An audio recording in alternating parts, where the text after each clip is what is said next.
Right, today we're going to bring a side filter for your aquarium. We'll put this in there. I'm going to actually add 2 of them, but it has a sponge. You can remove the sponge and throw it away or replace it. You can actually change the actual levels of it. It comes with a clip so you can see it. This will suck in on the side of it. Air comes out. We're going to test it out because it's a little green. We need to add 2 of them. So let's go ahead and do that, see how it works. Alright, here's a T-valve that we're going to actually set up. I do have a pump there right now. It's a little green right now. That's why I need 2 pumps. 1 pump to actually do another filter. That filter that's in there, and I'm going to add this one too. So that's why I end up getting this machine. It's powerful enough for 2 pumps, 2 exits and cleaners. So we're going to put this little T on it and see how it works.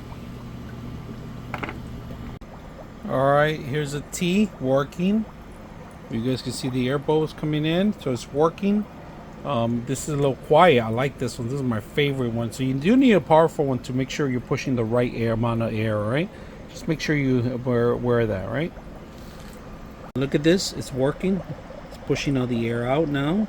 It's bringing in all the extra green stuff is going away. You can see it. You got filter in here, air coming in. My plants, my fish look healthy. Look at these guys.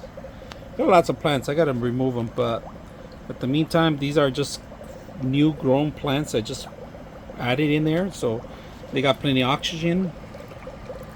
Fishes are looking healthy. Lights and everything working. So with the T, you guys can see it. It's working very well. We got both filters running.